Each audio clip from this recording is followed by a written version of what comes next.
तो गाइज आज हम पढ़ेंगे directive principles of state policy के बारे में। पहले हमने पढ़ा था फंडामेंटल राइट्स के बारे में। फंडामेंटल राइट्स कहाँ से कब तक कवर करता है? ये फंडामेंटल राइट्स आता है पार्ट 3 ऑफ द कॉन्स्टिट्यूशन में, पार्ट 3 में। और आर्टिकल कहाँ से कहाँ तक कवर होता है? आर्टिकल फ्रॉम 12 टू 35, ठीक है। और इसके बाद पार्ट 4 में आता है डीपीएसपी। पार्ट 4 में डीपीएसपी आता है और आर्टिकल है पार्ट 4 में डीपीएसपी आता है और आर्टिकल ये कवर करता है फ्रॉम आर्टिकल 36 टू 51, ठीक है। फंडामेंटल राइट और डीपीएस के बीच में डिफरेंस क्या है? Fundamental right is enforceable by law but DPSP cannot be is not enforceable. Means अगर डीपीएसपी का वायलेशन होता है आप डायरेक्ट कोर्ट में अपील नहीं कर सकते हो, बट फंडामेंटल राइट का वायलेशन होता है तो डायरेक्ट कोर्ट में अपील कर सकते हो। सो डीपीएसपी को माना गया है दैट इट्स नॉन जस्टिसिएबल। और हमारा डीपीएसपी कहाँ से लिया गया है? ये लिया गया है आयरिश कॉन्स्टिट्यूशन से लिया गया है हमारा डीपीएसपी, ठीक है। और फंडामेंटल राइट्स, हमारा जो fundamental right it's more concern with political justice, ठीक है। Sorry,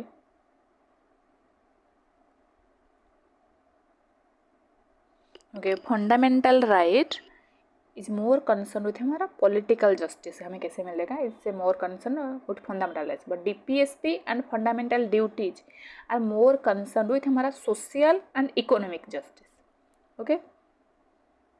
They are the recommended fundamental DPSP.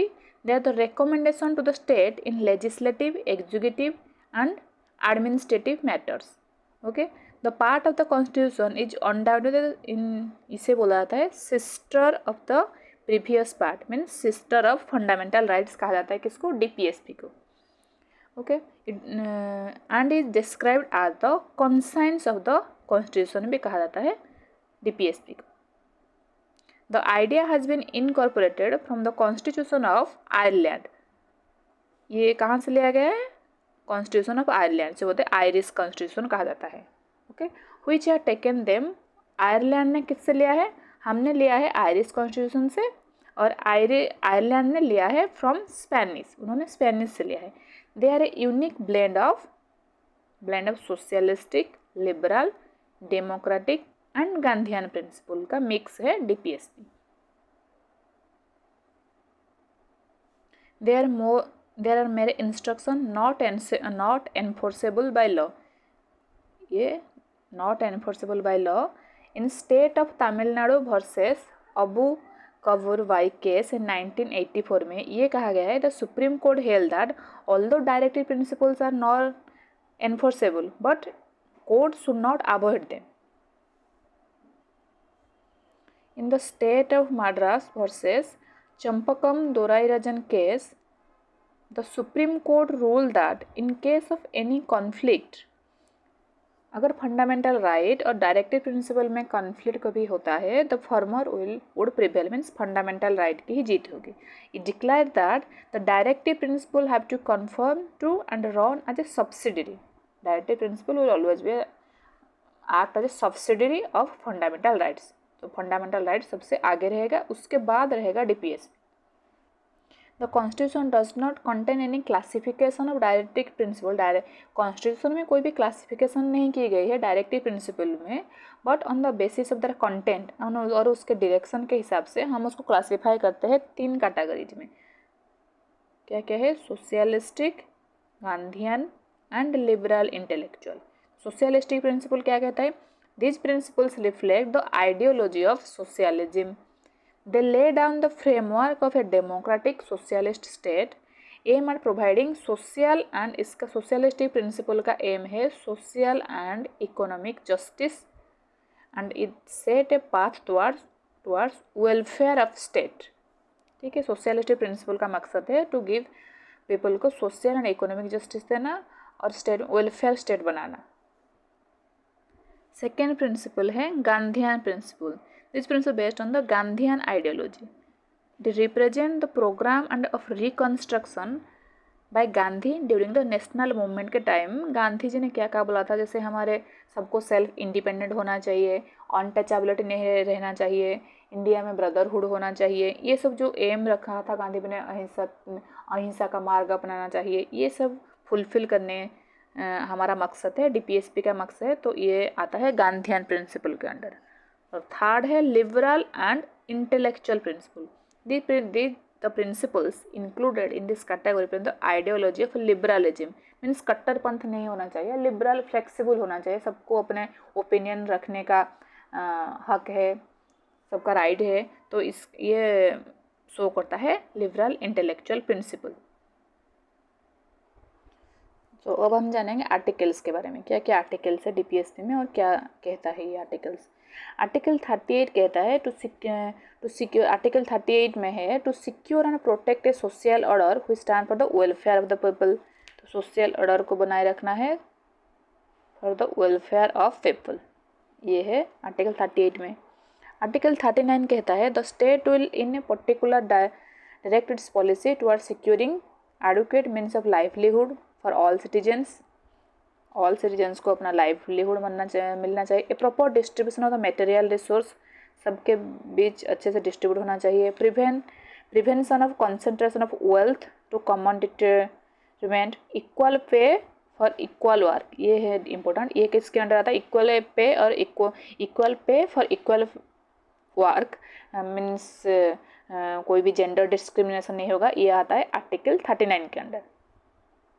The protection of the strength and health of the workers and avoiding circumstances that force citizens to enter a vocation unsuited to their age or strength, ये means as और strength के हिसाब से भी काम मिलना चाहिए, ये सब है किसके अंडर आता है, आर्टिकल 39 के। ओके, आर्टिकल 40 के अंदर क्या आता है, टू ऑर्गेनाइज विलेज पंचायत आता है आर्टिकल 40 के अंदर। आर्टिकल 41 के अंदर आता है to secure the right to work education and public assistance in case of unemployment old age sickness, ये आता है आर्टिकल 41 के अंदर। Article 42 to secure just humane condition for maternity relief वगैरह से इम्पोर्टेंट क्या है, मैटरनिटी रिलीफ आता है आर्टिकल 42 के अंदर। और आर्टिकल 43 के अंदर आता है कॉटेज इंडस्ट्री, ये इंपॉर्टेंट है, to secure work a living wage and a decent standard of life, ये सब के लिए काम क्या करना चाहिए इन पर्टिकुलर, और कल्चरल अपॉर्चुनिटी, ये सब है आर्टिकल 43 के अंदर। इंपॉर्टेंट है कॉटेज इंडस्ट्री को, to promote cottage industry. Article 44 में आता है यूनिफॉर्म सिविल कोड आता है आर्टिकल 44 के अंदर। आर्टिकल 45 के अंदर क्या आता है, टू प्रोवाइड विद इन, ये इंपॉर्टेंट है आर्टिकल 45। आर्टिकल 44 इंपॉर्टेंट है सबसे इसके बीच एनटीपीएसपी में for uniform civil code, and article 45 है to provide 10 years from the commencement of the constitution, जब कॉन्स्टिट्यूशन बना उसके 10 years के अंदर ही फ्री एंड कंपलसरी, ये लागू है, ये आया था डीपीएस में पर पूरी तरह से लागू हुआ 2002 में। Free and compulsory education to all children up to the age of 14, ठीक है, free and compulsory education all children up to the age of 14, ये 86th amendment 2002 change the subject matter of this article, ये पहले था DPSP में था, ये free and compulsory education to all children, ये डीपीएसपी में था। फिर 86th अमेंडमेंट 2002 में इसको डीपीएस में से हटाकर इसको फंडामेंटल राइट में डाला गया। फंडामेंटल 21 में अमेंडमेंट करके राइट टू लाइफ जिसमें है उसको अमेंडमेंट कराए, आर्टिकल 21A में इसको डाला गया। पहले ये आर्टिकल 45 में था, अभी आर्टिकल 21A में है in fundamental right, article 21A। Article 46 क्या प्रमोट करता है, special care the educational economic interest of the weaker section of the people of schedule caste and schedule tribe, ये आता है आर्टिकल 46 के अंदर। आर्टिकल 47 के अंदर क्या आता है, prohibition of intoxicating drink and drug to secure the improvement of public health को सेव करने के लिए prohibition of intoxicating drink and drug, prohibit करना इंटॉक्सिकेटिंग ड्रिंक एंड ड्रग्स को प्रोहिबिट आता है आर्टिकल 47 के अंदर। आर्टिकल 48 में क्या आता है, to organise cultural and animal husbandry on scientific lines and preserve and improve the breeds and prohibit the slaughter of cows, prohibit करना slaughter of cows and calves, और एनिमल है जो इसको बढ़ाने के लिए साइंटिफिक इंस्ट्रूमेंट वगैरह यूज करना, scientific and preserve and improve the breeds को कैसे इम्प्रूव करना है, ये सब आता है आर्टिकल 48 के अंदर। आर्टिकल 49 में क्या आता है, टू प्रोटेक्ट ऑल मोनूमेंट्स, तो हिस्टोरिक इंटरनेशनल इंपॉर्टेंस के लिए मोनूमेंट्स को प्रोटेक्ट करना, ये आता है आर्टिकल 49 के अंदर। आर्टिकल 50 में क्या आता है, आर्टिकल 50 में आता है to bring about the separation of judiciary को एग्जीक्यूटिव से सेपरेट करना, कि कोई किसी का डिसीजन इन्फ्लुएंस ना करे, ये आता है आर्टिकल 50 के अंदर, separation between judiciary and executive. Article 51 क्या प्रमोट करता है, to promote for the international peace and security, ये आता है आर्टिकल 51 के अंदर। And directive principle added by 42nd amendment के द्वारा क्या क्या ऐड किया गया नया डायरेक्टिव प्रिंसिपल्स, ये है जैसे ये जिसमें अमेंड ए लिखा हुआ है मीन्स अमेंडमेंट करके बाद में ऐड किया गया। Article 39A means free legal aid, the legal system promote justice on the basis of equal opportunity, in particular free legal aid by suitable legislation, जैसे गरीबों के लिए फ्री लीगल एड मिलेगा, ये बाद में ऐड किया गया 42nd अमेंडमेंट 1976 को। इस 42nd अमेंडमेंट 1976 बहुत सारे चेंजेस किए गए, इसलिए हम उसको एक मिनी कॉन्स्टिट्यूशन भी कहते हैं। बहुत कुछ ऐड किया गया फंडामेंटल ड्यूटीज़ में, 10th है उसमें भी एक ऐड किया गया, 11 फंडामेंटल ड्यूटीज़ हुए, इससे डायरेक्टिव प्रिंसिपल्स में बहुत सारे चेंजेस किए गए हैं। तो फ्री लीगल एड कहाँ किस में आता है, आर्टिकल 39A में। तो आर्टिकल 39F में क्या है, the children are given opportunity and facility to develop in a healthy manner, so इसमें childhood and youth are protected against exploitation. Child ये स्टेट का रिस्पॉन्सिबिलिटी है to protect childhood and youth from exploitation, ये आता है article 39F में। फिर article 43A, article 43A में क्या आता है, to secure participation of workers in the management of undertaking engagement in any industry. Article 43 में आता है वर्कर्स का पार्टिसिपेशन मैनेजमेंट रहना चाहिए, ये भी एक स्टेट का रिस्पॉन्सिबिलिटी है, ये आता है आर्टिकल 43A में। आर्टिकल 48A में आता है to protect the environment and to safeguard the forest and wild life of the country, ये आता है एनवायरनमेंट आता है आर्टिकल 48A में।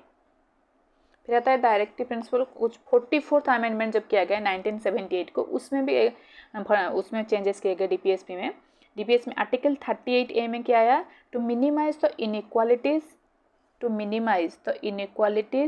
इन इनकम, मिनिमाइज करना इनइक्वालिटी इनकम का, and endeavour to eliminate the inequality in status, facility and opportunity, not only amongst the individual but also amongst the groups of people residing in different areas और engaged in different vacations, ये आता है to minimise the inequality, आता है article 38A में।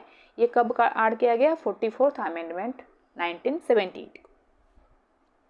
Okay, next add गया 2011 में, added by 97th amendment article 43B, ये आता है मेन इंपॉर्टेंट है, cooperative society, the states are endeavour to promote voluntary formation, autonomous functioning, democratic control and professional manager, cooperative society जैसे people के help के लिए, तो इसको प्रमोट करना भी स्टेट का रिस्पॉन्सिबिलिटी है, तो ये आता है आर्टिकल 43B में।